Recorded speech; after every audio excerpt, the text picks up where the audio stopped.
যুক্তরাষ্ট্রের দেয়া অস্ত্র দিয়ে রুশ ভূখণ্ডের ভেতরে হামলা চালানোর অনুমতি দিয়েছেন প্রেসিডেন্ট জো বাইডেন প্রশাসন। এতে করে ইউক্রেন রাশিয়া যুদ্ধে আসতে পারে বড় পরিবর্তন।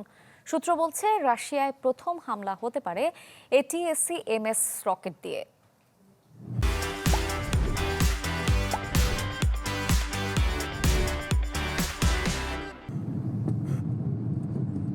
কদিন আগেই ইউক্রেন যুদ্ধে উত্তর কোরিয়ার সেনা মোতায়েনের অভিযোগ ওঠে রাশিয়ার বিরুদ্ধে। পাল্টা জবাব দিতে রুশ ভূখণ্ডের গভীরে হামলা চালাতে মার্কিন অস্ত্র ব্যবহারের অনুমতি চায় কিয়েভ। তবে বরাবরই তাতে সায় দেয়নি ওয়াশিংটন। প্রেসিডেন্ট হিসেবে মেয়াদ শেষের ঠিক 2 মাস আগে এবার তাতে সবুজ সংকেত দিলেন প্রেসিডেন্ট জো বাইডেন। এরই মধ্যে এসব অস্ত্র নিয়েও শুরু হয়েছে নানা আলোচনা। বার্তা সংস্থা রয়টার্স বলছে, ইউক্রেন প্রথম হামলা সম্ভবত ATACMS রকেট দিয়ে চালাবে। 190 মাইল দূরের লক্ষ্যবস্তুতে আঘাতের সক্ষমতা রয়েছে এই রকেটের।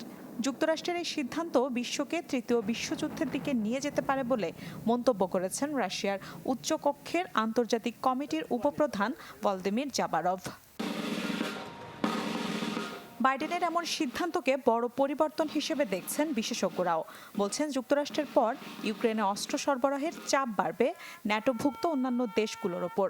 জানুয়ারিতে ডোনাল্ড ট্রাম্পের ক্ষমতা গ্রহণের পর ইউক্রেনকে দেয়া এই অনুমতি বাতিল হতে পারে বলেও ধারণা বিশেষজ্ঞদের।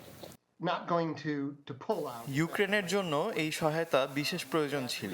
ইউক্রেন সীমান্ত ঘেঁষা ন্যাটোভুক্ত দেশগুলোর জন্য এটা স্বস্তির। তবে জার্মানি সহ অন্যান্য ইউরোপীয় মিত্রদের জন্য এটা চাপ, কেননা ইউক্রেনকে অস্ত্র সরবরাহে তারাও বাধ্য হবে। এদিকে এমন দোলাচলের মধ্যেও ইউক্রেনে ভয়াবহ হামলা অব্যাহত রেখেছে রাশিয়া। রোববার সুমি অঞ্চলের একটি আবাসিক ভবনে ক্ষেপণাস্ত্র হামলায় প্রাণ যায় শিশুসহ অন্তত 10 জনের, আহত অর্ধ শতাধিক। অপর এক হামলায় পুরোপুরি বিদ্যুৎহীন হয়ে পড়েছে অঞ্চলটির প্রধান শহর ও প্রশাসনিক কেন্দ্র। নীলা খন্দকার, চ্যানেল 24।